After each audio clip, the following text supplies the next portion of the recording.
একটা প্লাস্টিকের 1/2 লিটারের পানির বোতল দিয়ে বানিয়ে নিলাম কি সুন্দর একটা কিউট কলমদানি। আমার আবার কলমদানি ছিল না পড়ার টেবিলে, তো ভাবলাম যে একটা কলমদানি বানানো যায় কিভাবে। তো টেবিলের উপরই পাশে একটা পানির বোতল রাখা ছিল।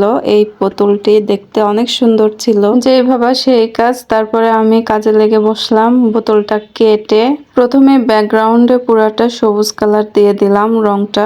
আমি 2 লেয়ারে রংটা দিয়েছি, প্রথমে শুকিয়ে নিয়ে আবার দিয়েছি, এতে রংটা একদম ডিপ হয়।